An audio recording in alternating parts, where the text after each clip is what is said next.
What is going on, everybody? Welcome back to another Key of Three stream. Back here on Tuesday, we're running the three-man lead today. Got my guy Garrett, my guy John. How we doing today, boys? Doing good, brother. Doing good. Happy to be here. Happy Tuesday. Illegal screen. Oh, Illegal screen. What? talk to me. Illegal screen. Where are we going first, Garrett?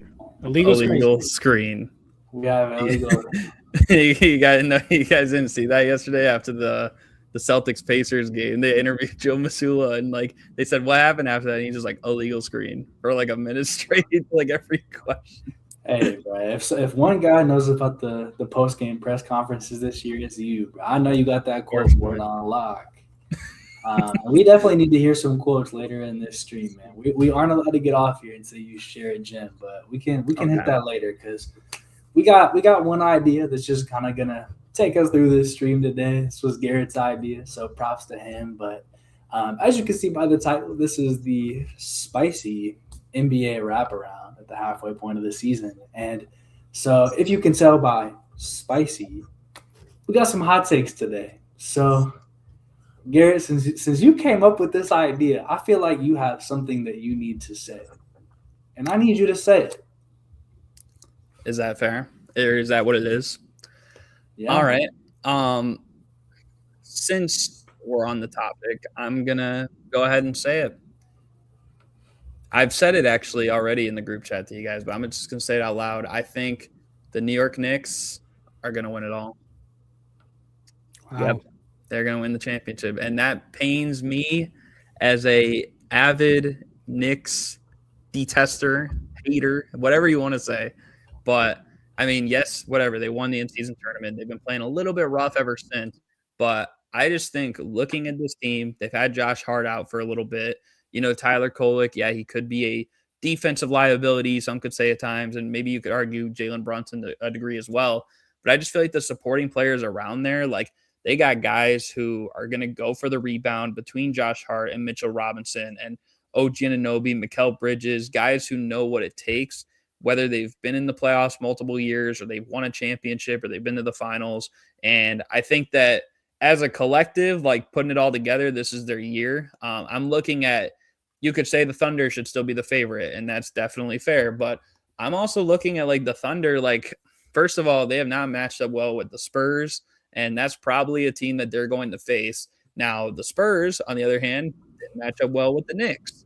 Now, I'm not going to say that's how it's going to play exactly, but there's teams like the Spurs or even the Nuggets that I would say, I don't know for sure if the Thunder are going to get past them because we haven't seen a healthy Nuggets team either. Whereas I'm looking at the Knicks, and I just don't think Boston has enough this year to really compete. They're going to make it interesting, but I don't think they're going to have enough to beat the Knicks, especially because, they didn't have enough last year, apparently, to beat the Knicks. And then a team like the Pistons, while I think they're going to be better than some people think, I don't know if they're quite on par with the Knicks in terms of experience. Every other team below that has been pretty abysmal. You could say, well, what about the Cavs, Garrett? What about the Cavs? I mean, you love Donovan. Your Cavs. What about they're your Cavs? What Bulls who? They're your team. No, they are not doing anything. And if losing to the Jazz the other night should have been the final nail in the coffin, really, they're just a really soft team. I don't even know if they're going to get above the play-in. So the Knicks, they've been in this situation. They say the East is wide open. I don't really think it is because I think it's the Knicks East to lose. And looking at the Western Conference side of things, that's going to be a battle for sure with some of those top teams, whether it's those three I named, whether it's your Lakers down there, John, whether it's the Timberwolves, whoever it could be, it's not going to be easy. You know what I mean? I think that the Knicks will definitely, they'll be ready for the moment no matter who they're playing against, even if they are playing against the Thunder. And I think that they've proven to themselves that they can get it done. Okay, Gabe, you want to go or can I go real quick? Can I respond to that? Yeah. You don't even have to be quick, man. Go off. We got all the time in a row, right, Gabe? You right, man. You got all the time in a row. Garrett, honestly, bro, I'm not mad at it. It's not a bad take at all because if you look at the Knicks in the past couple of years, they have been steadily I feel like making steps towards it. So I'm not necessarily mad at the take, although where I stop agreeing is winning it all. There's no way I see the Knicks beating an OKC, or I'm standing on my original take. Hey, I'm a Lakers fan, through and through, as y'all know. But at the beginning of the season, I said, barring a crazy injury, nobody's beating Denver in a 7-game series. This Denver team, it may not look like it, but by the time playoff rolls around, when you're supposed to be in elite shape, this is going to be better than the Denver team that won a championship last time. So I'm still standing on it that Denver, in my opinion, Denver is going to win it. So I could get with you, Garrett, to where the Knicks could take it all the way in the East, but I got to stop at the finals. But it's not a bad take though. I wouldn't say it's a necessarily hot take. I like it. My only thing I'll say, and then if Gabe, you can jump in if you want. Like, see, I would have agreed totally, like with that. Maybe prior to like this recent slate of injuries, especially with Jokic being out, and it's not like he's going to be out for the whole season or anything like that. He's going to be back in probably 2-3 weeks or something. But I just feel like historically speaking, teams that have these abnormalities, whether it's roster or lineup fixations, like throughout the course of the season, usually doesn't bode well. But for some reason, like with the Knicks, they don't like miss a beat. You know what I mean? And yeah, like the Nuggets have been winning a couple games too, but they're winning in such a drastically different way from how they play. Like they had to have like everybody step up. They had to have Hunter Tyson step up to like maximize levels. Like he was on a whole nother level when they played whoever it was like the other day. Can't even think of the team. Who did they just play? The Nuggets when everybody was out. Yeah, and like Tim Hardaway Jr. at 25. Who'd they just? I just remember that Jalen Pickett game, man. Where I'll get back to you on that. Well, yeah, like Jalen Pickett, like he was going off, and like just a couple guys that like do not play at all. Like everyone had to step up. It was the Bucks. Yep, I was about to say. And even that is not like a team that should be held in like great standard. You know what I mean? Like I don't know. I think what they did to my Lakers. Yeah, well, I mean, that's one reason I didn't name your Lakers first. John. Yeah, I agree, brother. I mean, I unfortunately agree, brother. But, I mean, I don't know. I just think that the Knicks are probably the team that I would bank on the most for that. And I mean, the Thunder, you could have said, are doing that. And I think that more teams than not, they're going to have like a huge advantage over. But we've just seen, I think, in recent years, more than anything that I could remember over the past 10, 15 years before that, is a lot of times if you just had like that super dominant team, like whether it's the KD Warriors or the Big Three Heat, like they somehow would always find a way. There was no like team that was geared, like built against them. You could maybe argue that after a couple years that the Spurs were in 2014. But I think that just looking at the past couple years, Celtics, the Knicks were a perfect team to slow them down. Year before that, the Timberwolves, perfect team to slow the Nuggets down. Your Lakers were the perfect team to slow down the Warriors. And none of those resulted in championships for the other team. So I don't know. I just think that there could be a team, and I'm looking really hard on this Spurs Thunder dynamic.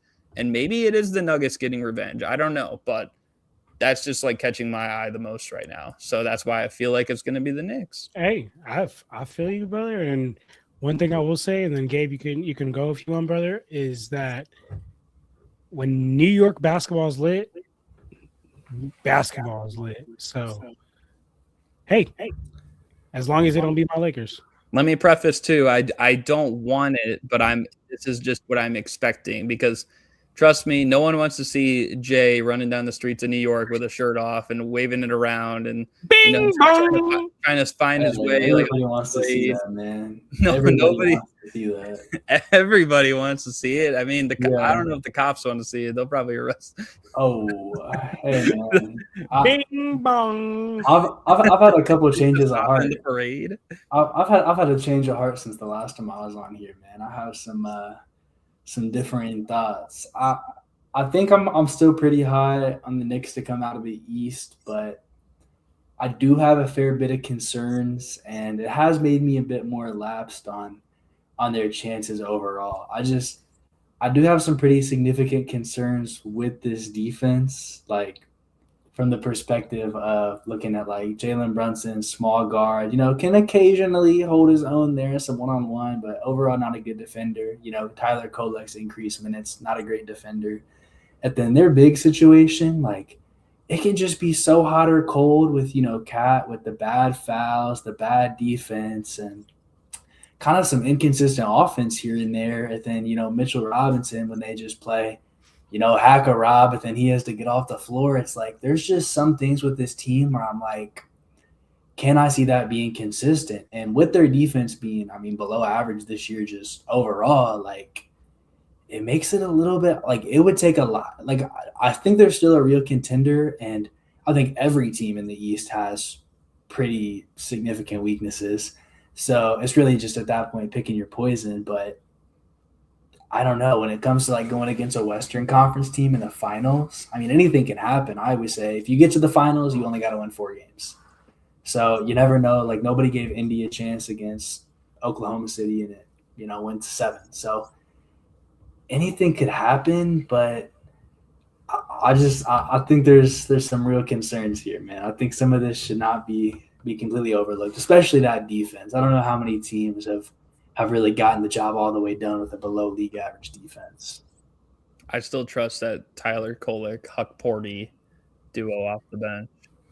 If push comes to shove and Cat's in foul trouble, or Mitchell Robinson gets a little injury, like those guys off the bench, I don't know. I like that dynamic duo. Honestly, I feel like I like what you're saying, Gabe, but I feel like the East is so weak, to be real with you, that comparatively to the West, in my opinion. And I feel like we talked about this a couple of streams ago, to where it's like the West is just like extremely top heavy and so much better, but the East, maybe it might be a little deeper, 1 through really, I guess, 12 15 to be real with you. But I think just the East being so weak is where the Knicks will be able to get through. Let me give you a hot take here.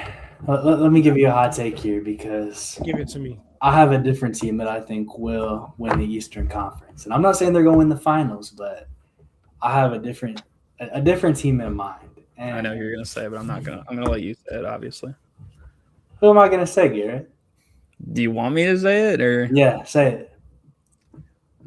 Well, now I feel like it's a trick. I'm gonna just I'm not gonna steal your thunder. I'll let you say it. Buddy, the Boston Celtics are going to the finals. That's You were thinking I was going to say Boston? yeah.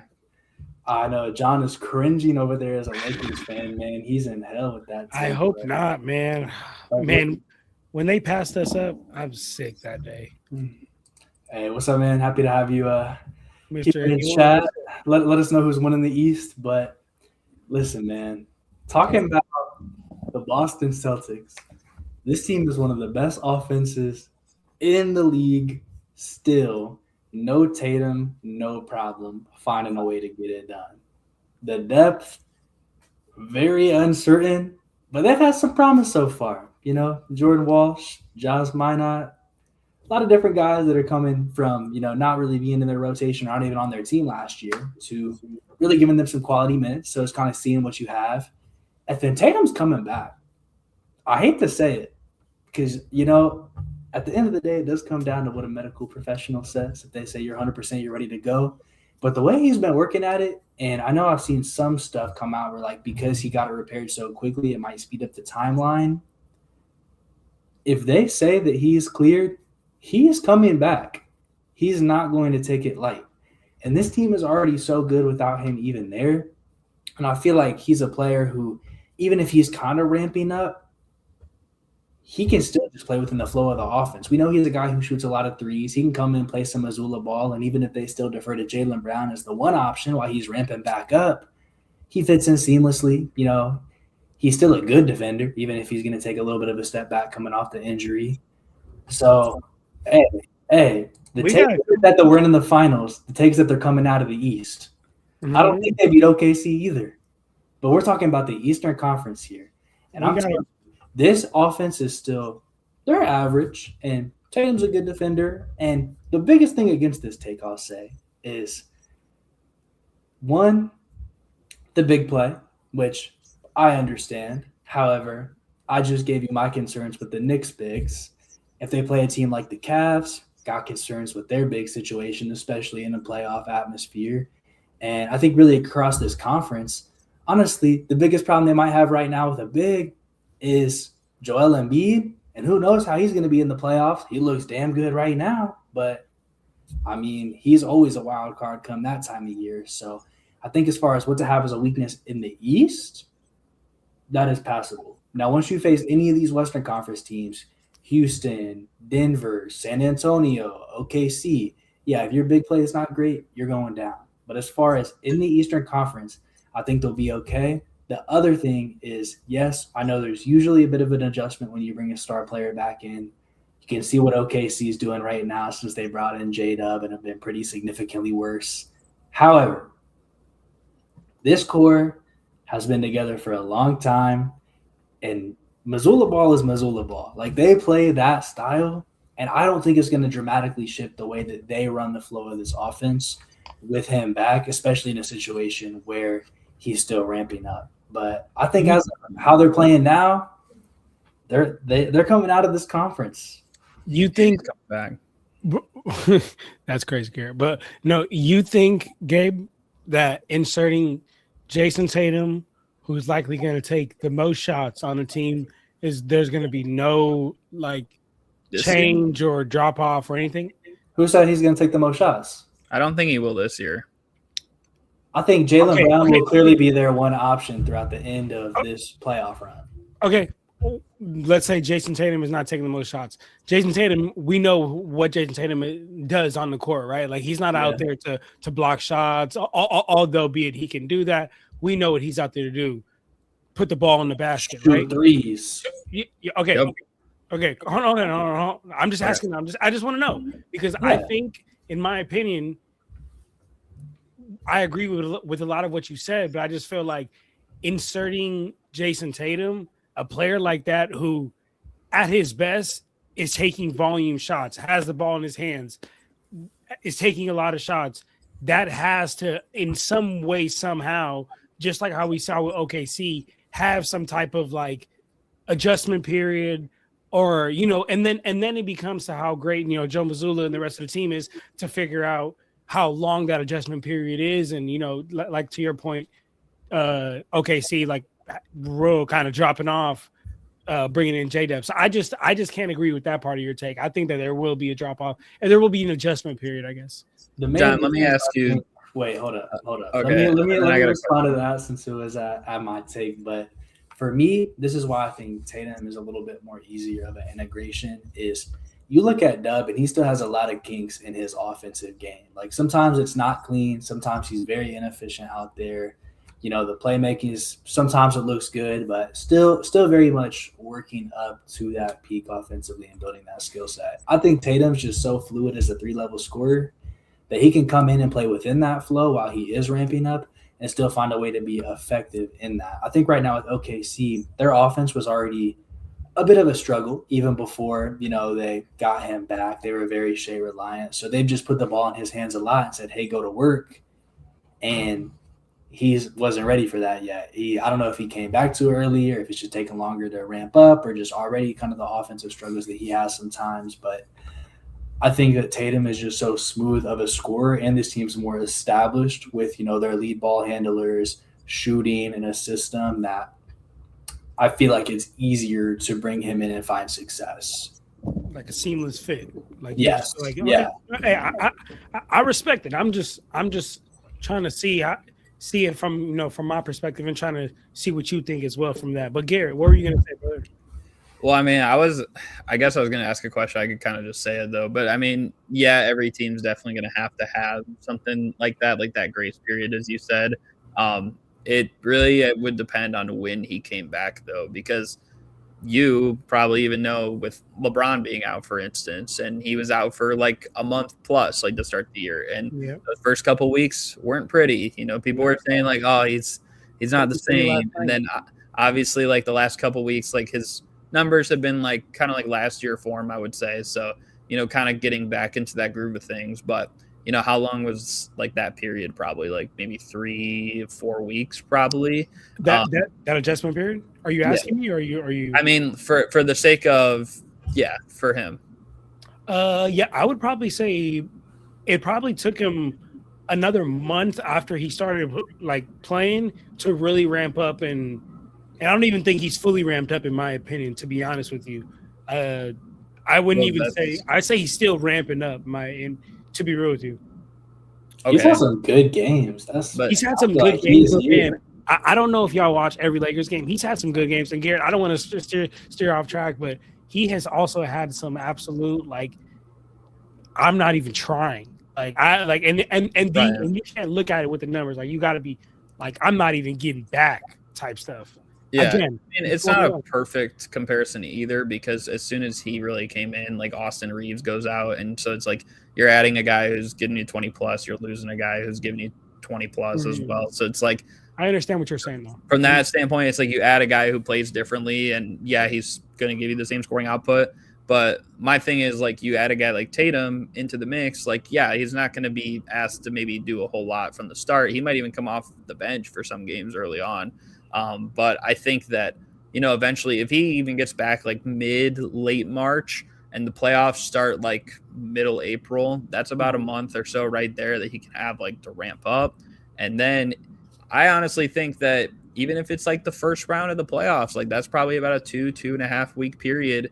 I think they could beat him really without him having like a stellar performance in that respect. He's not going to be Jason Tatum of last year at any point this season. But if he can be a formidable, like even if it's a second option some nights, third option, even a fourth option some nights behind like Brown or Derek White or Peyton Pritchard, or you still have like Simons or whoever it may be, like that's a luxury in itself, to the point where I would agree that, Gabe's making a fair point where it's like they could make the finals. I think that right now, of every team outside of like the Knicks, who I just said should be the champions this year or whatever, outside of that, like the Celtics probably have the best chance right now. I mean, they've got experience, like they're up there, they're going to have home court advantage, and they might have another guy that could be a luxury coming back soon that it could put him above Detroit. And I feel like they've outplayed every other team below them too. So. And real quick, I just want to make clear, I'm not disagreeing with that point that they have a good chance of making it to the finals or whatnot. But what I was like, I guess just going back and forth about was inserting Jason Tatum won't be a drop off, which could, because again, I just think that will happen with that team and any other team that inserts a player like Jason Tatum, because again, like even at his best, like let's say his best was last year, right? Like I'm looking here on Basketball Reference, shot 20 field goals, average 20 field goals per game and 10 threes per game. And if that's at his best, absolutely, right? When you want to ramp him up, you don't want to ramp up Jason Tatum and be like, hey, we got this thing going on, so I'm going to need to on forth to be like a bench player, right? Of course, they're going to start off slow, start off minute restriction, but the goal has to be get you back up to your absolute best, and your absolute best is a volume shot taker. That's not a take, that's not or anything like that. It's a reality. And again, all I was saying was I think that there will naturally be a drop off to where, to Garrett's point, I love your point, that's like it matters when they bring him back. If they bring him back with enough time to figure that out, great. Now you got Jason Tatum, Jaylen Brown, you're rocking and rolling. But if you bring him back way too close to when you could be eliminated, then might not be so sweet. Well, but hey, what do I know? I'm just a man with an opinion. The good thing is too, like in the playoffs, there are no like back-to-backs or anything. So he might be sitting out some of those games like in the regular season, like right when he comes back, but that's not going to be the case in the playoffs. They might just limit his minutes. And I know he's going to come back because why? Because Kobe came back midway through the season from his Mamba mentality, baby. He loves Kobe, man. Like if he'll have any opportunity to do it, he will. He tore his Achilles for Kobe, man. I can't believe it. I will ask a question though, and then because I think John, you haven't given one yet, so then I want to hear what you say. I'm enjoying responding now. But my question though for you guys is, let's say the Celtics do somehow get back to the finals this year. I mean, is there like a different kind of vibe around like how people perceive like Jaylen Brown compared to Tatum? Are they like on the same level? Because I mean, let's face it, Jaylen Brown in 2022, like in the finals, was the best player in that series as opposed to Tatum. In 2024, the Eastern Conference Finals MVP, the Finals MVP. And if he goes in this year and he's Eastern Conference Finals MVP again, Tatum's maybe not, 100%, like he's maybe like 75, 80%, and he gets into the finals in a year like this and maybe he's all NBA first team. Like, what's the narrative like around Jaylen Brown compared to Tatum? Like, are they equal or is he above him? Like, because it's starting to look a little interesting. I think they'd be pretty close to equal at that point, because I think Tatum was firmly top 10. And I think this year Jaylen Brown is playing like a top 10 player. Now, this is the best he's ever been. Like, he might have the accolade of being finals MVP in 24, but this is the best that he's been, period. So I think at this point, especially acknowledging that Tatum's probably going to be a step back, at least there for a while, because I usually would have probably had him around like 7, 8, maybe 9 best in the league. I think they're going to be in a good spot. Hey, great snack. A mango. Nice. Mangoes are very, very good. I'm gonna be honest, and maybe I believe this just because I'm light skinned and also play basketball, but I think that if you're really watching ball and you really know what you're watching, in my opinion, you've been knowing Jaylen Brown is someone, truthfully a better player. I feel like you can build around a little bit better, to be real with you. And if I had to choose one or the other, a long time ago, I feel like I already would have went with Jaylen Brown, just because I already felt like I love his two-way ability. I've always loved his two-way ability more, and I always believed that with the chance and the opportunity he would get to, he would do that. And as we've seen, to Gabe's point, I feel like he's playing like a top 10 player. But Jason Tatum was always like this, like the face. I think he was always the face, and deservingly so. Like, I'm not saying Jason Tatum wasn't putting up numbers; he's also putting up numbers. But Jason Tatum had a lot of stinkers that Jaylen Brown had to save, vice versa. So did Jaylen Brown, right? But that's what a team is for. That's what a duo is for, right? That's okay. But I just think that if you really been watching ball, at least in my opinion, and at least my take, I would have took Jaylen Brown.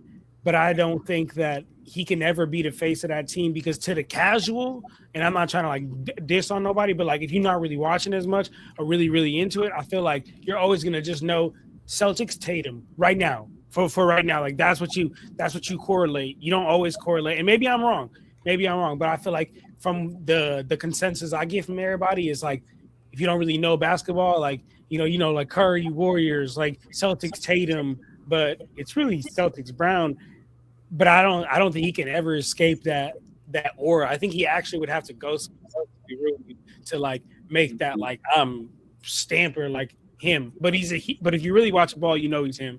Well, so he's gonna be here, man. He ain't leaving Boston. You not leaving? They're not going nowhere, because I'm telling you, man, as long as they have Tatum, Brown, Mazzulla, and I'll throw Derek White in there. As long as they have that core, they're going to be around and they're going to be competitive. I'm sold on Mazzulla ball, man. I think you could throw any random set of NBA players. If you go on Basketball Reference and you get like a random collection of players on that front page and you put them in a lineup for Joe Mazzulla, yeah, they might win 40 games. You're crazy. I'm saying, bro, the system is the system. He is a good coach. I'll give you that. He's a real good coach. I think a lot of people on that team, depth-wise, are going to get paid contracts to go elsewhere and not perform up to those contracts. This system, I think, brings up the best out of a lot of people. I'm sorry, I need to put these on. I'm starting to get a headache. I look at the computer all day. So these things are amazing. Right here. Or did you have to get sophisticated before you give this take? Oh no, I don't have to get sophisticated, but that's a really good good transition though. That's a really good. Were you gonna say something, Garrett, or do you want me to? No, I was okay. Gabe, are you good, brother, or can I go? Hey, give me a hot take, John. I need to know. Oh man, I don't even know if this is a hot take, but this will be my first one. We're only 30 minutes into it, so I'll give another one here. But I'm standing on it. I'm still standing on my original prediction. Go check out my Lakers corner. I dropped the original prediction a long time ago at the beginning of the season, and I said that the Lakers would at best finish as a 4th seed. And you know what? I'm going to lock in that they will finish as a 4th seed. Don't know if I guess that's super hot, depending on how you feel about the Lakers, but I'm still locking it in. There's a lot of question marks, and I'm not saying we will not compete with neither of the teams that are 1, 2, or 3. And there might be teams even below us that finish below us that we might not be able to compete with. Just depending on the matchup, I guess. But what I will say for sure is that regular season wise, we're floating around that, 4th seed. I mean, we bounced. We just took 2 losses, right? I mean, I actually took 3 losses in a row. So we bounced from the 2nd seed to like the 5th seed, but we've really been, in that top like 2 to 5 range for some time. And Austin Reeves hasn't even played in 2025 yet. I mean, he's going to come back late February, and I think that's going to be a big help. So I'm just going to go ahead and stamp it early. Stamp it right now. The Lakers will finish as a top 4 seed, as the 4th seed. That's fair. Okay. I think it happens. Yeah, I think that's realistic. Right now they're the 5 seed, and they have who I would consider their second best player out, and somebody who, even though he's missed some games, I still think they should give him the All-Star nod. I'm just saying. Who, Bron? No, Austin Reeves. Oh. Can I actually ask y'all that? Real talk. How do y'all feel about that? The amount of money that this man generates for the NBA, and as we all know, the NBA revolves around Benjamin Franklin, the one that makes the world go around, unfortunately, right? But anyway, the NBA revolves around that. To not include LeBron, they're going to miss out on so much money. But there's no way he gets like chosen to be a captain this year, or even an all-star. I'm gonna keep it a buck, just how good the league is. So how do y'all feel about that? Well, can I respond to this first, Gabe? Please. Go ahead. So my problem with your boy making it for this year is, well, a few reasons. First of all, last year, I know he was, of course, named it, didn't play. And maybe it's part of the reason why ratings were low. You could argue that, but I also think the format has just not really been there. To me, and it'll always be how I look at the All-Star game. Now, people are voting in different ways that it kind of skews things, you could argue. I always thought of the All-Star game as the game itself maybe has diminished in value over the years, and they're not trying, and then it's like, it is what it is.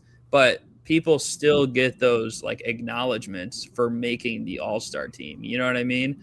And for me personally, it should go to the people who have, earned it over the course of the year. Now, I'm not trying to like make this point and then say like, well, LeBron shouldn't be an All-Star because of productivity. You could probably argue that he's played pretty productive, but he's also missed some time.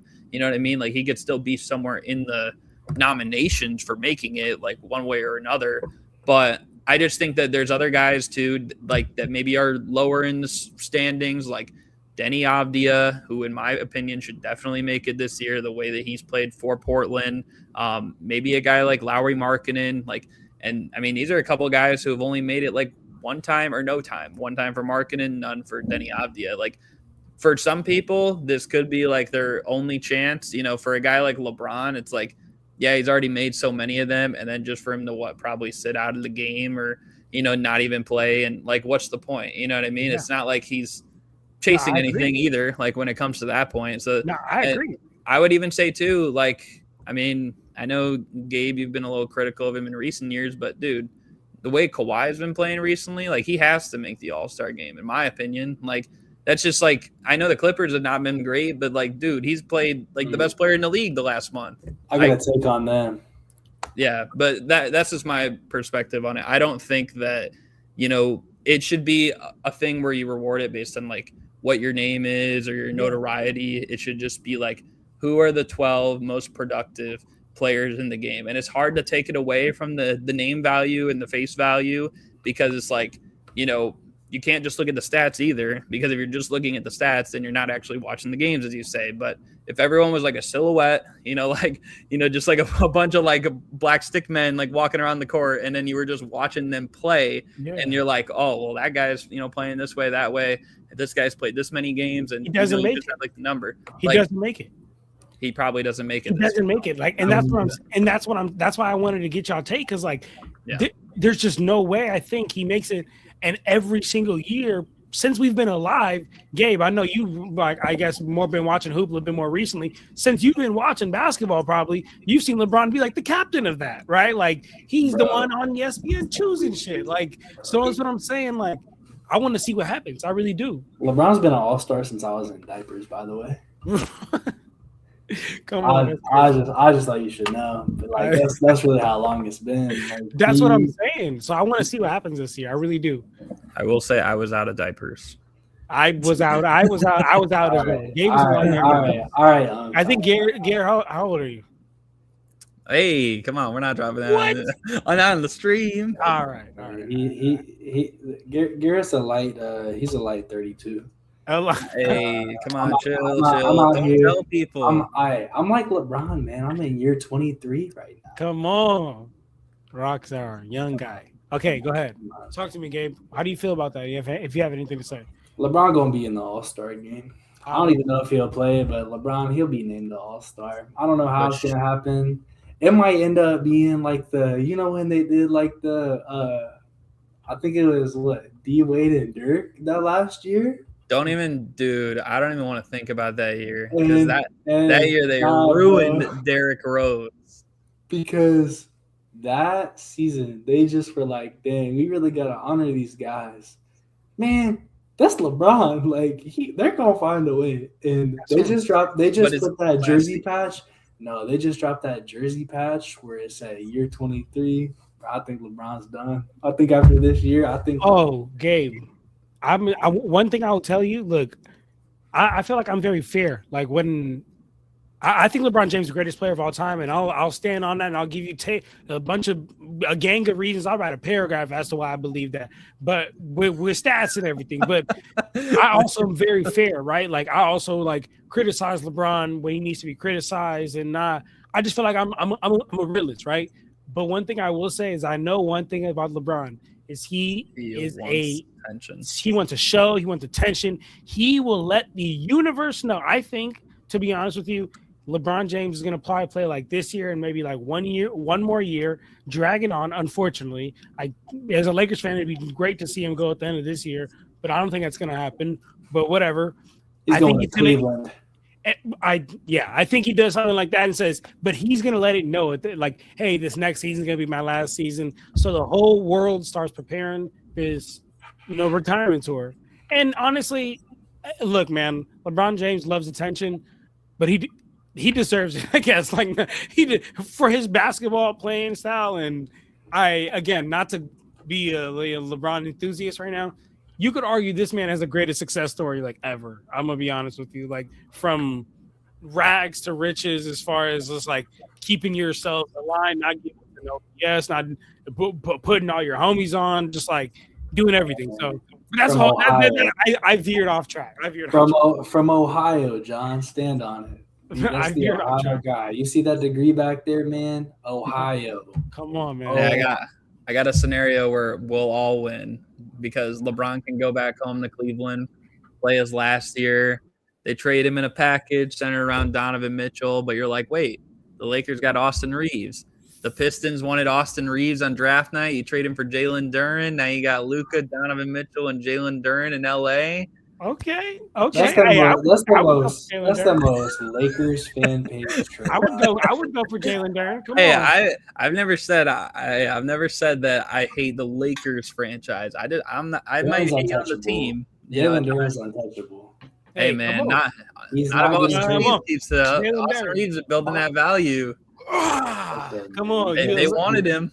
Because the Pistons need a guard so bad that they give up. Who cares what they think? Who cares what they think? Who cares what they think, man? They press trade override on 2K. The Lakers pressed it on the Luka trade. Why can't they do it again? Hey, I'm thinking. I was thinking more like Dalton Connect for like a Giannis or something like that. I was just a fair, straight up 1-1 trade.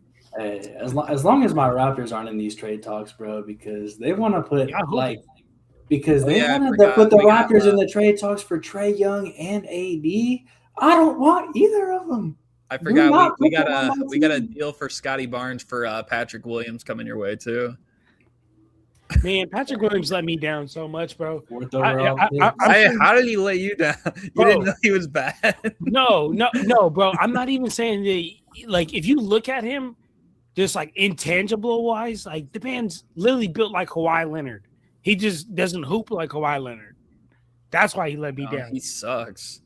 Yeah, but he got the intangibles to do everything.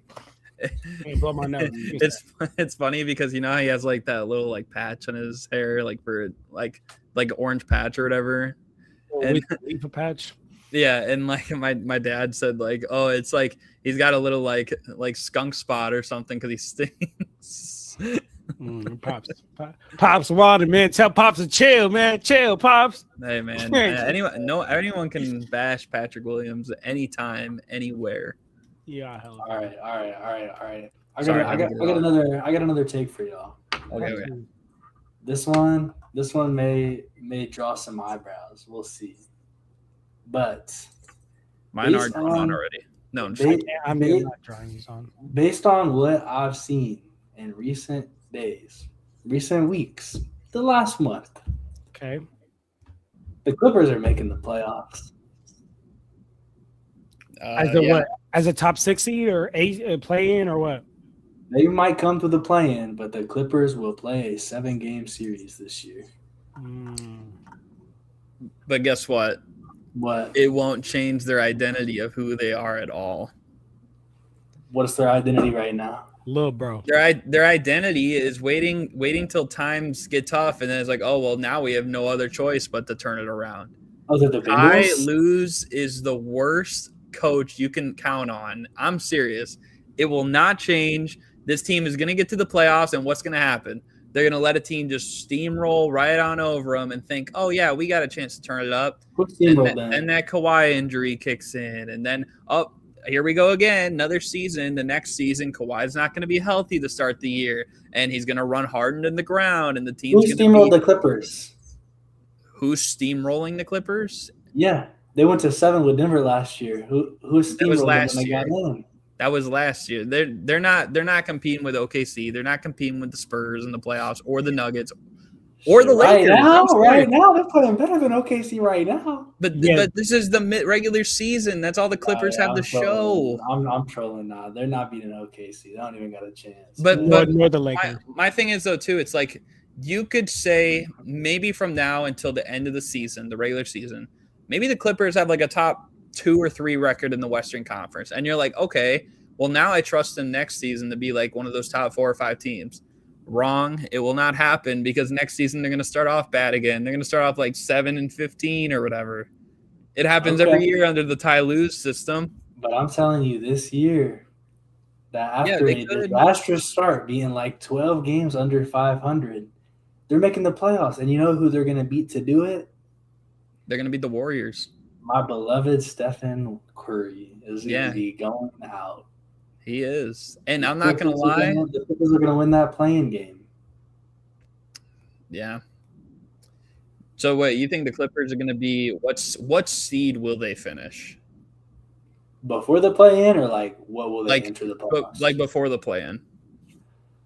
I think they'll finish 9. I think they're like 2.5 games back of Portland. I think they'll be better than Portland for the rest of the year. They're like a hair behind Memphis. I think they'll be better than Memphis the rest of the year too. So I think they'll finish 9. I still think Golden State will like trickle there, like a little bit above 500. And I think the Clippers do have a lot of ground to cover, but I do think right now they sit at 16-23 as of today. I think they'll finish with probably like 43, 44 wins.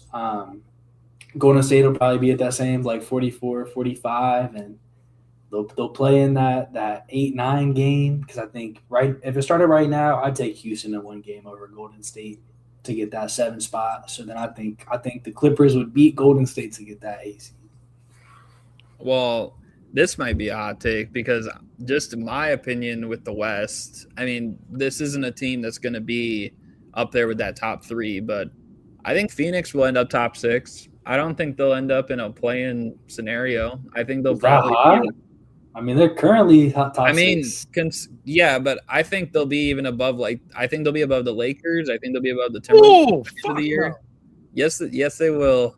John, then nah, I can't. Nah, John, hold on a second, John. I think they will be above both those teams standings wise. I think they're going to end up as the 4th seed. Now, whoever that last team is in the play-in between the Timberwolves, Lakers, or Rockets, it's hard to say. I mean, the Rockets definitely have like the most they're missing on the offensive end, but I think the Clippers are going to have a better record than the Warriors. I don't even think they're going to be below them in that matchup. I can get with that Clippers thing, but they not fucking with the Lakers. You think the Lakers are better than the Suns, John? I think we're going to finish higher than the Suns, and we would beat the Suns in the 7-game series. I'll give you that. We would beat them in yeah. money. You saw, I'll give you saw a series. Game 7 when Luka played against them. And we have that's a LeBron different James. team, The game too, just is totally different in the playoffs. But I think, yeah, they could beat them in a series. I would probably favor them in a series, but I think in the regular season, Suns, I got them 4th, man. I think they're going to be, and they could be 3rd depending on what happens here with the Nuggets and their injuries. That's crazy. Now I think it's a clear of like that 1, 2, 3. We know who's there, but I'm standing on that. I'm standing on that Lakers and that 4th seed, man. But see, the Suns, they don't rely on like just a couple guys. Like they use everybody, and they have probably the most well-rounded team of similar talent that could like interchange in different positions, even probably of anybody in the Western Conference playoff picture right now, except maybe OKC. They have great coaching. They still don't even have Jalen Green. Yeah, if we don't have Austin Reeves. You've had a lot more Austin Reeves than they've had Jalen Green. And John, right now you guys are tied in the standings. That's all. That's another thing. So for sure, I have a feeling they're going to leapfrog you guys over the next couple games here. They'll have a little bit of an edge, and I think you guys will start to like pick it up eventually at some point, obviously. But I think that I don't know. I think they're just going to hold on to that. I think they're going to have a stretch yet that they still do better. Right now in the last, I think 10 games, I think they're the best team in the league or second best team in the league. I can't see it. I mean, they're just on a win streak, but don't worry, we've been there too. When we get Austin Reeves back, the man who gave himself said should be an all-star, playing next to Luka Doncic, a generationally great player, and then at times have to rely on the greatest player of all times, although be it at 41 years old. I feel good about us. Hopefully finishing that 4th season, but I do like the coach. Though. I do like the coach. I do like the coach. And JJ, I like JJ, but man, JJ be making some rookie mistakes, man. And JJ, and then Garrett, I know you itching to say something, but I just want to say this real quick. JJ might have messed up his NBA coaching career taking his first job as a Lakers head coach, coaching LeBron James on his last couple of years, and then Luka came, and now you got even more of a microscope. He making little mistakes that anybody could make in like Brooklyn or New York, or maybe not New York, Brooklyn, Wizards, Charlotte, all these coaches that would not matter. He making it on the grandest stages. What's up, Garrett? I just think this Suns team, and I think I might have even said it to Gabe when I had you, Reek, and Devin on my show. Where I kind of compared like the Suns of this season. They remind me a lot of like those late 90s Suns where like they had like Penny Hardaway and Kevin Johnson and Steve Nash and, like just a lot of versatility on the perimeter. They got guys who could shoot as well. And then their big scenario, it's like the big is usually a guy who can rebound the ball, defensively, maybe could be a little bit better, but still like respectable on that end. But they all play like the same prototype. It's very much a 4-out, 1-in friendly unit that they have going on here.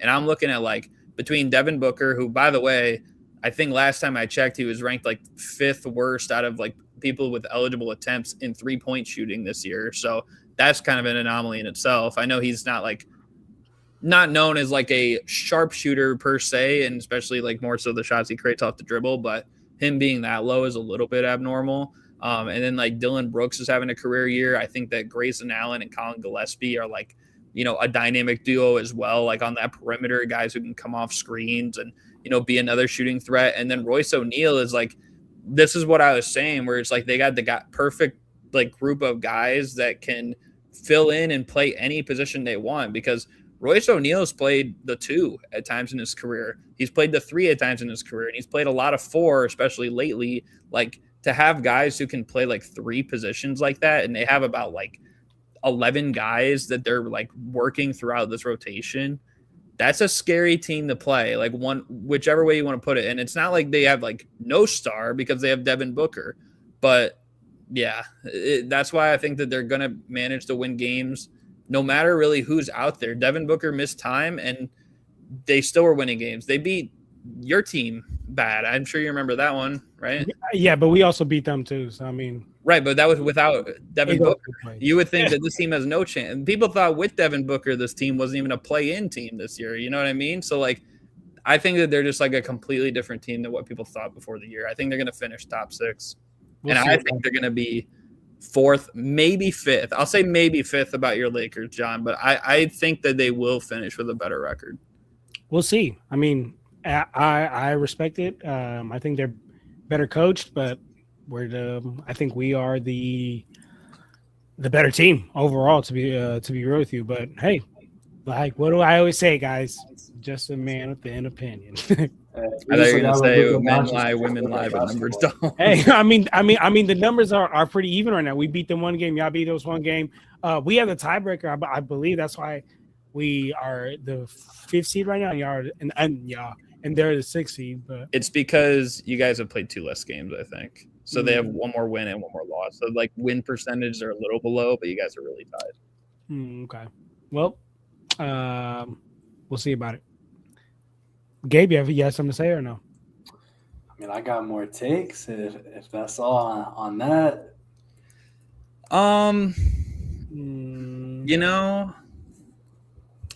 do that. Maybe I don't know. Should I say it now or should I wait? How hot is it? Like, is it like super hot fire? Like 100 degrees? I'm super hot. Oh man, he said super hot fire. I'm like, that's a classic right there. Oh. Glasses jacket shirt. Call me glasses jacket shirt, man. Yeah, okay. I mean, I guess I'll say it. Shirt to keep me cool. It's not really like a crazy hot take, I guess, but it's just kind of more of a statement. Hey, glasses to see you lose. Wait, what? I'm sorry. I had to get that. Hey. It's one of the. Have you ever seen Super Hot Fire? Yeah. Man, Yeah. Oh, that is a classic right there. And I was just saying like one of his takes, and Okay. I didn't have the screen up, so that's why I was like, "Wait, what happened?" What? Psych, that's the wrong number. Okay. Remember when he stole Soldier Boy glasses, and then he took them, and he's like, yeah, you can have these back. Psych, you ain't gonna get these back. And everybody just that was so funny, here's a take I'll say. I think that it's unfortunate his scenario because the team is playing pretty good, but he's not really getting much of a chance. I think someone by the latest this offseason will trade for Jared McCain and maximize his value. We saw this guy last year who he was looking like rookie of the year in the games he was playing. This year, he's not really getting that same opportunity because, the Sixers, he just hasn't really fit their rotation. You know what I mean? So I think that that'll happen. And I also think that just the Sixers in general, like Embiid is not retiring a Sixer. And I'll say Paul George is not retiring a Sixer, which might be a little bit more controversial because he's nearing maybe like his last chance, I would say, at like glory, but also like I don't know, Embiid is kind of getting there as well. But I think Embiid is going to find himself on a new team within the next like year and a half, if not by this summer, the summer after that. And I think the Sixers will be better and they'll get over that conference finals hump at least after he gets off the team within years. Them boys about to build around VJ Edgecombe and Tyrese Maxey. Yep. I don't know, man. I think Jared Embiid's McCain gonna is be there. What? I think Embiid's gonna be there. I don't he's think gonna so. be there for a while. I mean, think he'll take a step back, but if they need someone to fill Gatorades, and Embiid can be the guy. But like, have you watched his recent stretch of games, man? He's good. I have, yeah. But like, we know them knees are not going to hang up. Like, but listen. But he's not there to be the number one option anymore. Yeah, like but he put too much stress on himself because they couldn't win without him. But did he put? They're good now, and he doesn't stress at the beginning of his career when he missed his first 2 seasons of his career. He's always been injured. Right, they had an intern taking care of his rehab. But every year he's hurt. He's hurt in the playoffs. He's hurting like when Jimmy Butler was there. He's playing through it though. I ain't gonna lie, he's playing through a lot of it. He doesn't have to. He's missed time as well because of it. I'm saying like he's gonna have these injuries. Play through it anymore though, because he can actually rest up and get ready for playoff time. He don't play no back-to-backs, and they're still good because they have Maxey, they have VJ. Honestly, PG's been decent this year. You know, they still got McCain off the bench, even if he's not at his full potential. Like, they got a lot of guys who are solid rotational pieces, and they're just a good team. Like, they don't need Embiid to play to be good. But because you can't play here and there and look good, it's like that's just a plus for them to have. And honestly, like, I don't see what other team Embiid really fits on. Like, I don't know. Like, I feel like he's just so ingrained into the Philly culture, and clearly he wants to be there, and they want him to be there. Like, there's no rumblings about that relationship being, like, up in arms or anything. Like, I think he's perfectly happy to take that step back and be a second or third option for his help. I'm sure he is, but I just think that eventually it's going to come to a point where they're going to have to move on from him. Like, they're not going to be able to pay him whatever he's probably going to want by the end of his contract. They're also probably not going to be able to afford Paul George near the end of his contract. But my thing is, like, with Embiid, he's always been injured. Like, over the last couple of years anyways, the last 2 seasons, including this one, so really 3 years, ever since he won the MVP, he's sat back-to-back games, like a lot of back-to-back games every year. In the last 2 years, he's still gotten hurt. Now, I'm not expecting him to get hurt this season. Hopefully he's healthy for the playoffs so we can actually, like, watch them and see what they look like at their best. But my thing is, like, moving forward, I don't think that he's going to be on the team forever. A lot of people compared him, I think, in play style and like footwork to Hakeem for years. And in my opinion, I think just like the career trajectory screams Patrick Ewing to me, who was also a lifelong Knicks player, and then like near the end he got moved to a couple other teams. So that's just like the vibe I'm getting. I think that within the next year and a half, it'll probably be like that. That just feels a little too soon, man. Because to me, they just seem like they're trying to compete. And if they're trying to compete, I don't know how they would move off of Embiid and get an upgrade at center back. Like, I feel like Embiid is the kind of player who a team is probably getting because they're buying. If they're trading him, that is. Especially if you're saying he wants, like, this big contract. So I think in that case, you're probably trading him and getting, like, draft capital or something. Or, like, maybe some expiring deals. That seems to be the new thing. But, like, I don't really see, like a market there where you trade Embiid and you get better. I mean, I think that eventually they're going to have to like look at their options. I think that this Sixers team is, you know, while they have like a young duo between Maxey and VJ Edgecombe and stuff like that, like they also have a lot of old guys just are taking up roster spots that they're going to have to deal with, whether it's him and he's just maybe not performing the same way. Yeah, he's on a good stretch right now, but like just hasn't been MVP'd or whatever they called him. Paul George even, or, you know, guys like Eric Gordon are taking up roster spots, and Andre Drummond and Kyle Lowry and stuff like that. Like, there's just a ton of dudes that I feel like they're going to have to do a complete roster makeover. And contract-wise, it's between those two are probably going to make the most sense to move eventually, because they're not going to want to move VJ Edgecombe. They're not going to want to move Tyrese Maxey. They could take a gamble and like move on from Jared McCain because he hasn't really been playing in this rotation either. But that's just like the vibe I'm getting from the team. I think eventually it's going to come to a halt. They're going to They're going to move him. I don't know what team's going to take him. The NBA, it's very unpredictable. It could happen fast like that. But I think that there will be a team that wants to take him, whether it's even for a rental or just for like a 1-year deal, whatever that may be. But yeah. I'm buying Philly stock right now, man. I'm drinking the Kool-Aid on them. So we'll see. That'll probably come back to bite me. But I don't know, man. Right now, they just look like such a good, well-rounded team. I think Tyrese Maxey is genuinely a superstar at this point. I think VJ Edgecombe will be a star. And I think if you have Embiid and Paul George as your third and fourth option, I think you're a damn good basketball team. They are good. They got a chance. Are you thinking like damn good to compete, or how when you say damn good, like can you define that? Can you define compete? For Mr. Larry. Can they win a title? For Mr. Larry. Is there a possibility they could win? Okay. Could they beat OKC? No, they cannot. But could they compete in could they be like a top? They could beat the Knicks. They could beat the Celtics. Okay. With VJ and Tyrese leading it? I think right now, if they played a series against any team in the East right now, Tyrese Maxey is the best player on the floor. Wait, can you say it one more time? I'm sorry. If they play a series against a team in the Eastern Conference playoffs right now, because the Bucks are not in the playoffs, Giannis is a better player, but Tyrese Maxey, he'll be the best player in almost any series he plays in the East. He's not better than 45. All right. And you're not gonna like this. You're not gonna like this. He might not even be better than Cade. I'm gonna be honest with you. Maxey? Yeah. Maxey's a better shooter.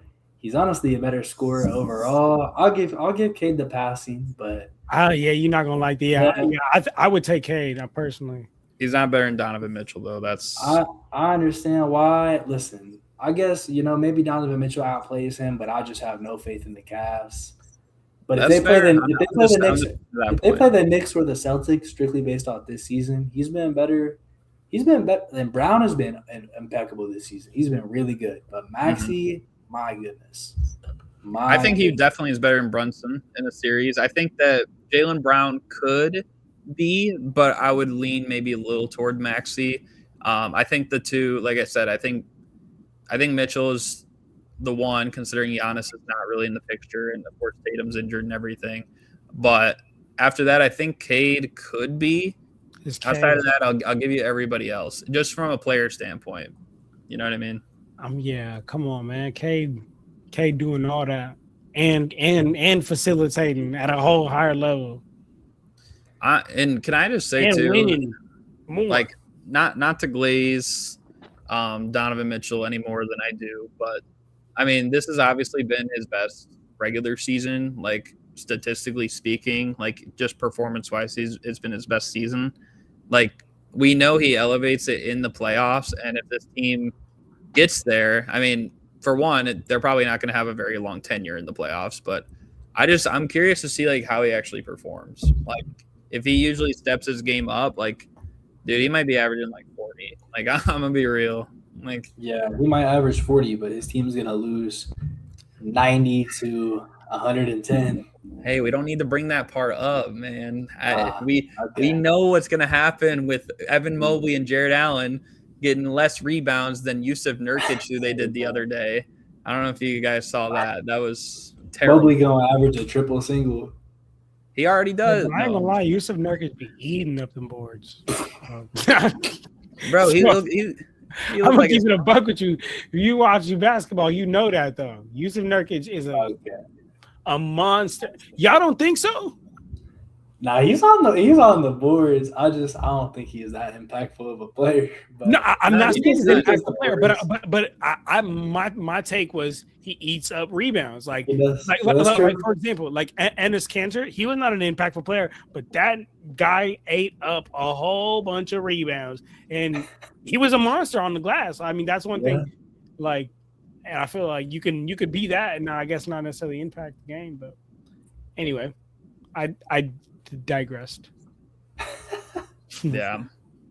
Hey, fair enough. Well, Do y'all give, have some? give me another take, man. John, I think we need another take from you. Okay. Yeah. All right. Y'all need something from me right here. Man.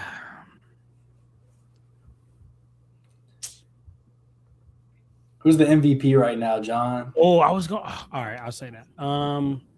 Can I give another take, bro? Nah, just drop the MVP thing. I was Drop just my giving you. MVP? I was just giving you a lot. But if you got one, give it to us. I'm gonna give you both, just because I like you so much, Gabe. But All first, right, before I do that, I gotta give my shout out to my light skinned brother, Keontae George. Oh my goodness, this guy right here is a superstar. Superstar. Not yet, but he on his way. Like I think I would put him at the same level of like the same way we talking about VJ gonna be the one. He gonna be the one in my opinion. He gonna be the one. I don't know if that's necessarily a hot take or not, but they are bottom half of the league. But he's learning. He's getting up a lot of shots, and I feel like the best way to get good in this league is doing exactly that. Being young on a bad team, they get to bring the ball up court, get to learn how to deal with traps, get to learn the game, and then but I think he's going to be like one of them, like cooking Garland the other day. You said All-star? what? He was cooking Garland the other day. He was. You think he'll ever make an All NBA team? Yeah. I mean, if he's scoring 25 plus, which I can see him doing. Do you think he'll ever play winning basketball?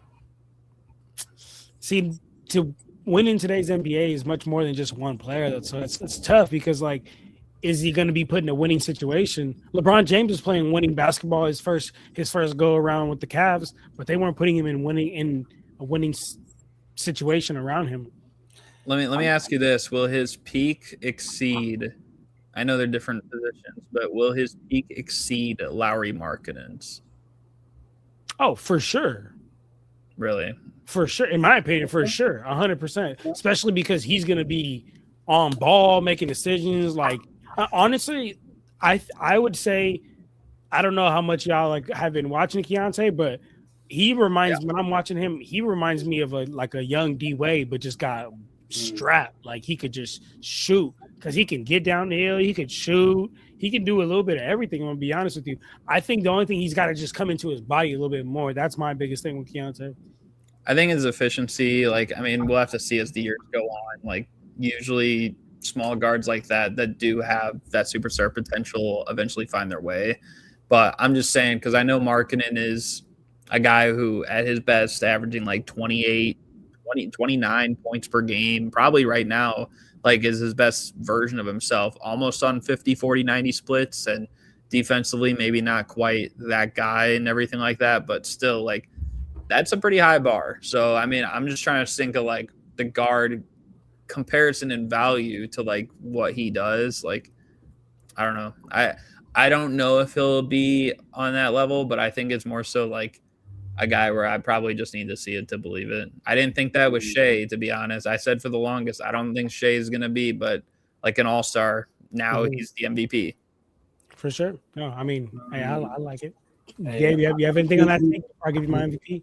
Lowry did not average over 20 points per game until year 6. So Keontae George in year 3 being at like a cool 24-7. I ain't gonna lie to you. I ain't watched many Jazz games, so I can't give you eye test take here, but I can see it. Can we also blame the Fred Hoiberg, Jim Boylan, and year of Billy Donovan for part of that?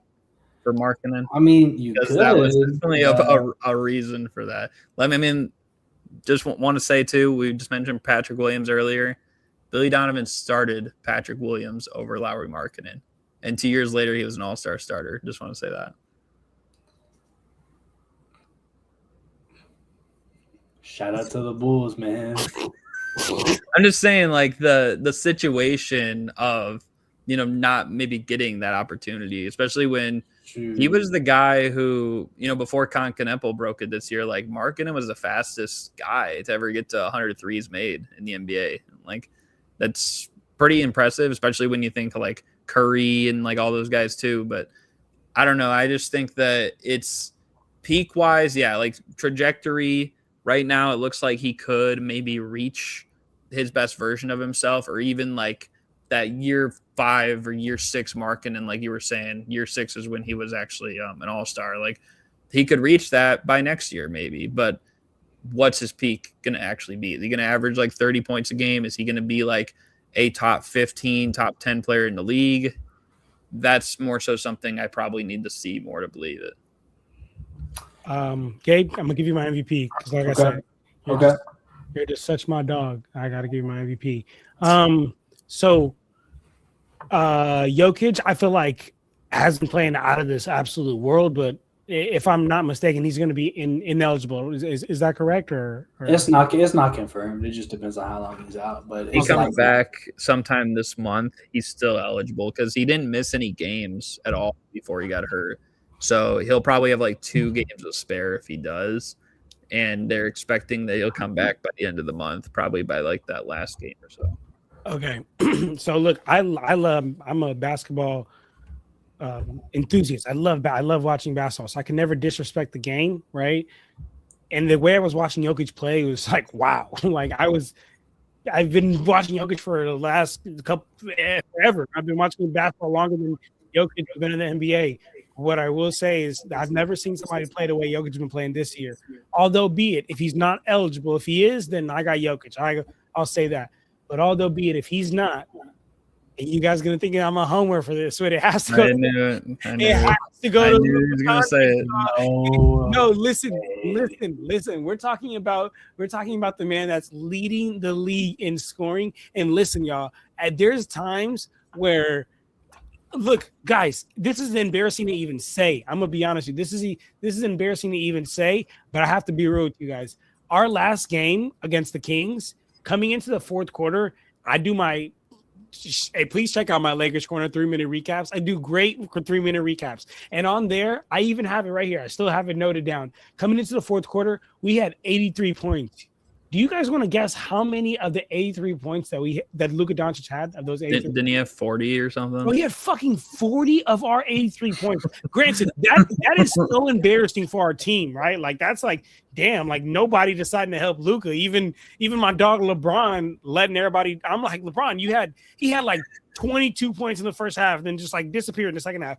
Bro was Lagon. Bro was Lagon in the second half for sure. He was Lagoat in the first half and Lagon in the second half. But listen, I say this to say Luka Doncic is doing an absolute carrying job. He's leading the league in scoring.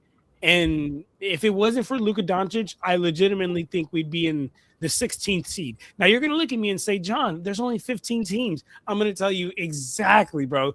That's how many games we would have lost if it would not be for Luka Doncic. So with that being said, if it's not for Jokic, if he's ineligible, it's got to be the Don. Wow. It's a compelling case. I would have to have a different answer, but I think you make a lot of compelling points. I mean, the fact that he has 3 All-Stars on his team, the kind of an argument against him, I don't know. But I mean, they haven't played many games together. One was hurt for the first month. Then the other one, when that one came back, Austin Reeves is out. Now LeBron is here, and again, like if we're being real, LeBron is not an all-star this year. He's not playing like an all-star, just numbers-wise. So I love your take you made about the silhouettes, Garrett. Like we were just watching silhouettes, like you'd be like, oh, dude, this guy just looks old even on the silhouette. But damn, he's still getting it done every once in a while. Oh, yeah, this guy get back on defense. Oh, what the? That's what you'd say.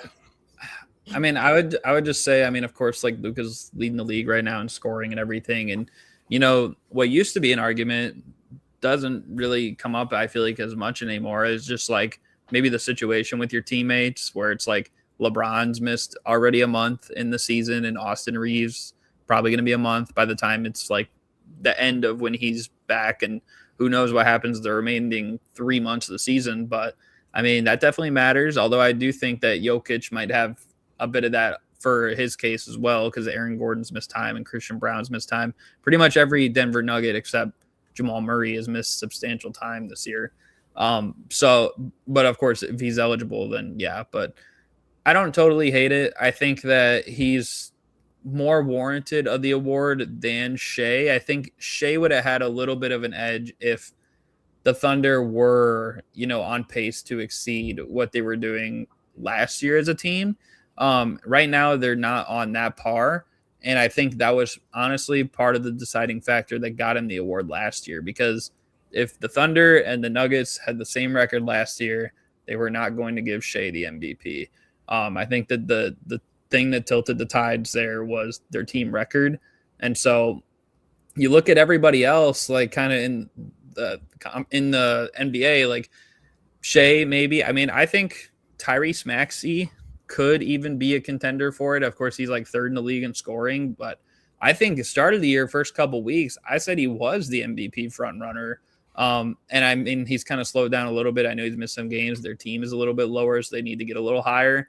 And like I said, I know like Donovan Mitchell's having a career year, but their team's not good. And, Jalen Brunson is going to be in that mix, and his team's a little bit up there. Jaylen Brown maybe could even find himself in the top 3 this year. I think it's more likely he could if, Jokic is ineligible and everything. And, we'll just have to see. I think Luka is a fair choice. I'm still going Jokic until he's below that 65 game mark, but I don't know. I'd probably say Luka afterwards. I think that you were just going a little crazy on the Glazing when you were saying they'd be the 16th. But look, the Glaze might be crazy, but I'm speaking facts, man. What? Crazy. Man. I might have to say something a little outlandish here. Talk to me. So, listen, we can talk about the MVP and make predictions on who's actually going to win it. But you might be asking, who is my MVP? Who? And right now, it's Luka.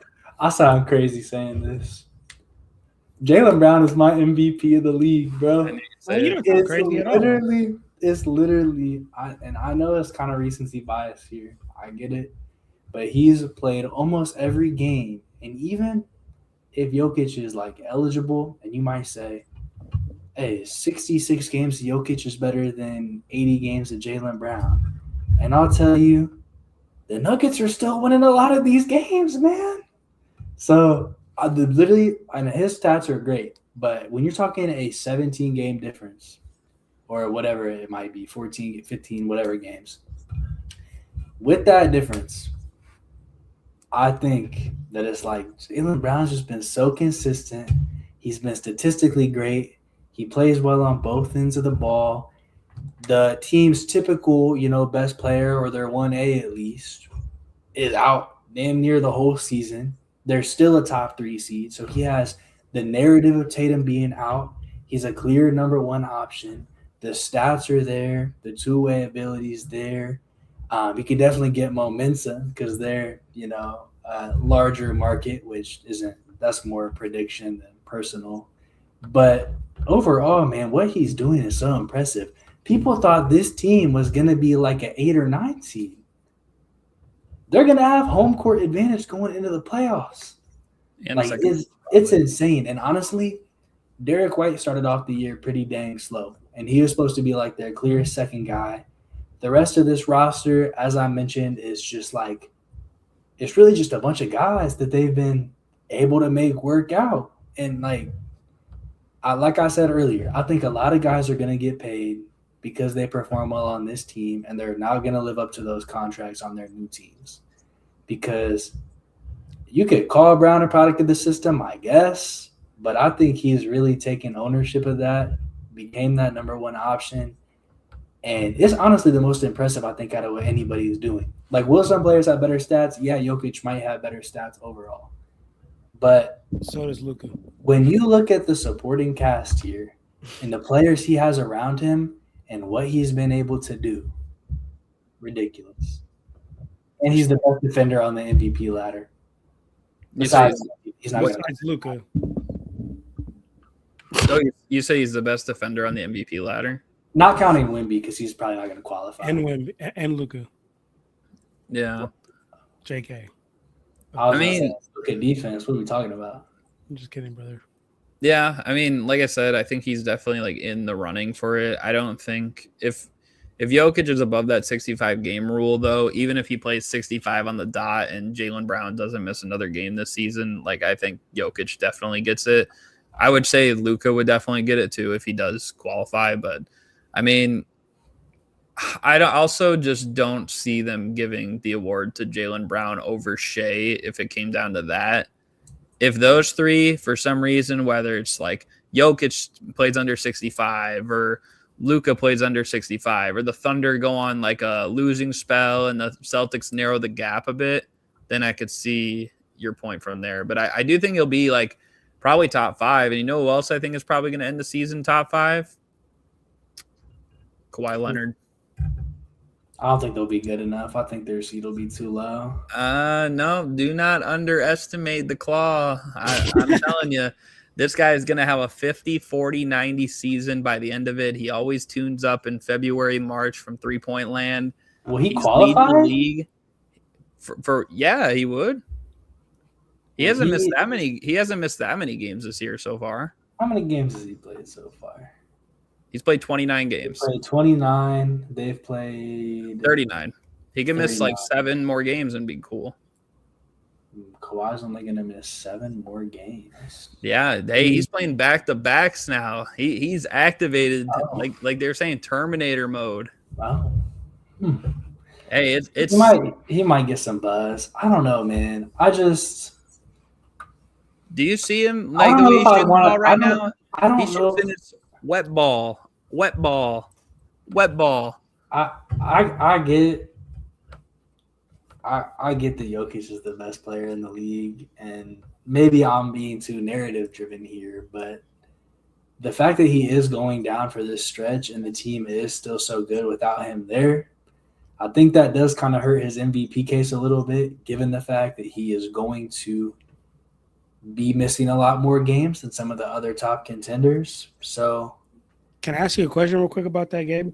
So sure. the theology behind that statement is that you want to see a team be worser when you're off the court so that you can see your impact. Is that like the It's the value aspect, like what value are you providing to your team? And it's very obvious that Jokic is one of the most valuable players in the league. However, Denver does kind of have a squad this year. Like there were a lot of times where Denver was very thin and he was really carrying them. But I don't know, man. Right now, like he's out, and it's not one of those situations where they're better without him. We hear that way too much. Any star player goes out, team wins a couple games, they're like they're better without him. No, I'm not even close to insinuating that. What I'm saying is that I think for that like value aspect, there are players that might have a bit more of an argument there this year. Yeah, honestly, I think Shea has more of an argument there because that offense without Shea, it is dog shit booty butt cheeks. It's terrible. Like That's real. I respect it. No, I respect it. I just want to like people say that a lot, and I always wonder. Like, I feel like, in my opinion, like I don't know. I guess what value that really holds besides, I guess visibly seeing your impact. But I think it's great to be able to leave and your team is still productive. Like I don't understand how that becomes a knock on people. But that's the only reason why I was asking. I mean, I don't think that will really be much of a holding point against Jokic, just because like every one of those teams, like with the Nuggets with Jokic, with the Thunder with Shea, with the Celtics with Jaylen Brown, even the Lakers with Luka, like all those teams have a winning record right now without those guys playing in those games. I know it's a very small handful of games to look at. But I think the Nuggets and the Thunder are both 4-3, and I know the Celtics have a couple wins as well. I think they're 2-0 or 2-1. I know they beat the Raptors in that one game. So I don't think that's going to be a huge stopping point against that. No, okay. You know what they say. I'm just a guy with an opinion. Come on, Gabe. I love that. I love that. You know what they say over on Lakers Corner. Man. Come on, man. Should I bring out the quote thing? I'm just telling you, man. Jaylen Brown is doing some wild ass shit. This is literally. I'm telling you right now. You know how they did Russ when KD left. They did him dirty. Whole season and no Tatum. Preseason. 3 seed. Okay. I respect it though, Gabe. Hey, I'm not mad at the take. I like it. Garrett, what's your quote? Well, I didn't know if you guys wanted to hear a couple quotes I've gotten recently from some NBA head coaches. Yes, we do. Yeah, we can close it out on that. I know we're almost out of time here. Talk to us. Bring us home, Garrett. So here's a good one. Actually, I'll do a couple Billy Donovan ones. He did say, he said, we don't have the margins not to do it. That's a really good quote right there. But here's another one that was really factually incorrect. He was talking about the Charlotte Hornets, who are ranked 13th in offensive rebounding at this time. And he said, I mean, they're the best offensive rebound, or they're the fourth best offensive rebounding team in the league, is what he said. Just a straight up lie. Billy, what's the deal, Billy? Then Mike Brown said the officials are humid. I don't even remember the context of why he said that. Then he said, let's see. Oh, Kenny Atkinson said, let me find a good one here. He said, oh, when you're getting touches and they're stripping you or you're not finishing it, it can go both ways. It's a big pause moment there, right? That is a huge pause moment. I would have been like, coach. Time out. Let's see what else we got here. Let's get like a few other coaches. Oh, this is a really good one. So they asked Isaac Okoro after a Bulls win on New Year's Eve. They said, how do you celebrate the new year? Like, how do you celebrate like New Year's Eve? And he said, just taking it day by day. I don't think you can take. I think you can only celebrate the new year once every. Yeah, I don't think you can take the new year day by day. That's a PR trained answer right there. Let's see. I think I had a JJ Redick one in here too. Should I bring that one out for you, John? Let's do it. All right. Let's see. I know I recently listened to him say something. Let's see. He be saying some smart shit when he's mad. Oh, yeah. He said, we came up empty on a lot of possessions, but they weren't empty possessions. Hey, I can get with that. I can get with that. Hold on. That's not a bad statement. That's kind of weird, though. No, that makes sense. Imagine how many times within the flow of a game that you run the play, you do everything, but shit, you get a great shot, you get a good look, but the shit just don't go in. Like that comes out as an empty possession. But you ran it to perfect it. Like they didn't stop you, you just didn't make the shot. So I ain't gonna lie. Shout out JJ. Good. Okay. Well, I'll give you another one by missing the shot, but it wasn't an empty possession, man. I agree with you. It's not an empty possession if you were generating good looks and running good offense. Absolutely. Okay, well, how about when he said this? He said, "This is JJ too." Yeah, he said Luka is every whatever game it is. Is every whatever? Okay, yeah, okay. JJ. I don't even know what that means. Off the weed, JJ.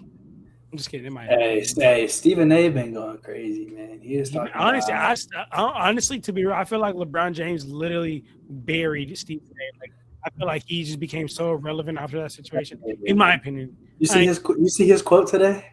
No, I did not. What did he say? He said Charlie Kirk had 8 catches for 134 yards. I seen that. He wilded. Oh, he was wild for that, man. Billy Donovan said, "I thought physically." That's it. That's the whole quote. I thought physically. Yep. Okay. Billy, man, I can't back this one up. And you know what? I'll end it on one more right here. Well, actually, no. I got I got 2 from Kenny Atkinson. I'll say He said, let's see. Yeah, he said, we had a minutes thing, so I wanted to respect that. We want to keep him healthy over the long. Just stop talking then. He just said over the long. He does this thing where he just shortens his words. But here's the one that's really sus from him. He said, we weren't getting that thrust. They're not sucking in. Whoa. Literally. That's a red flag on the play, coach. Yeah, he has some of the worst ones. Oh, actually, I got one more. This is the perfect one to end it on. Patrick Williams, they were asking him about like earlier in the season, like some other performances. He straight up said, I can't remember all the other games. Hey, he keeping it real though. Hey, he's just taking He it day can't by remember day. the plays. Nah, he's just taking it day by day. He keeping it real. That's hella Apparently, our whole team is. I just can't wait for that next day. That is hella funny. Okay. That's all I Great got for quote. today. Thank you, Garrett. Thank you, Garrett. All right. Well, Gabe, bring us on, brother. yeah, I think that's gonna have to be a wrap for today, man. Garrett, I love the quotes. Hope we have some enjoyable hot takes. And if you made it this far into the stream or into the video, let us know down below. You're real. Who's winning the MVP? And better yet, who's coming out of the East? That and more we talked about today. So until next time, hopefully on Friday, maybe next Tuesday, we'll see what happens. Keep watching hoops. Appreciate y'all being in here. See y'all next time. You're